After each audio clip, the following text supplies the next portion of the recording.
আজ পর্যন্ত 417 জনের বেশি শিশু মারা গেছে এবং 50,000-এর বেশি আক্রান্ত।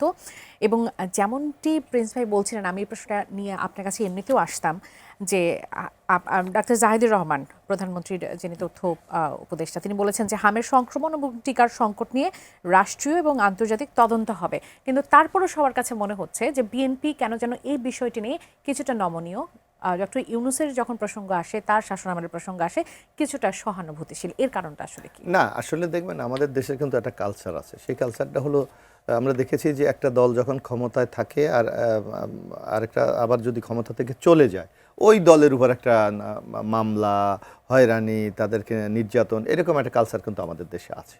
তা এবার আমাদের মাননীয় প্রধানমন্ত্রী কি বলেছে জনাব তারেক রহমান? তারেক রহমান বলেছে যে আমরা একটা নতুন বাংলাদেশ করতে চাই, যার জন্য ওনার স্লোগানই হলো সবার আগে বাংলাদেশ।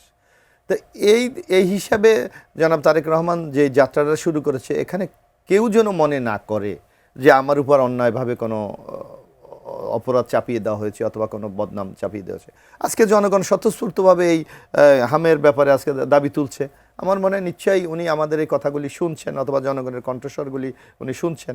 নিশ্চয়ই আমার মনে হয় সরকারের পক্ষ থেকে এই ব্যাপারে সিদ্ধান্ত নেওয়া উচিত বলে আমি নিজেও ব্যক্তিগতভাবে মনে করি। কারণ আপনার কি ধরেন, বিএনপি সরকার ক্ষমতায় আসবে এটা কিন্তু বিএনপি কি জানতো? কারণ জনগণের ভোটের উপর আমরা নির্ভরশীল ছিলাম।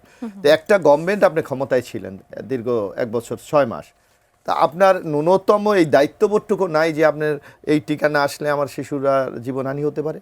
সুতরাং আমি মনে করি এটা একটা একেবারে এটা একটা অপরাধ, ফৌজদারি অপরাধ। এর বিরুদ্ধে আইনগত ব্যবস্থা নেওয়া, আমি মনে করি যে কোনো সুস্থ সবল মানুষই কিন্তু এটা বলবে যে আইনগত ব্যবস্থা নেওয়া উচিত। আমিও নিজে ব্যক্তিগতভাবে অনুরোধ করি সরকারের উচিত এই ব্যাপারে কার্যকরী ব্যবস্থা গ্রহণ।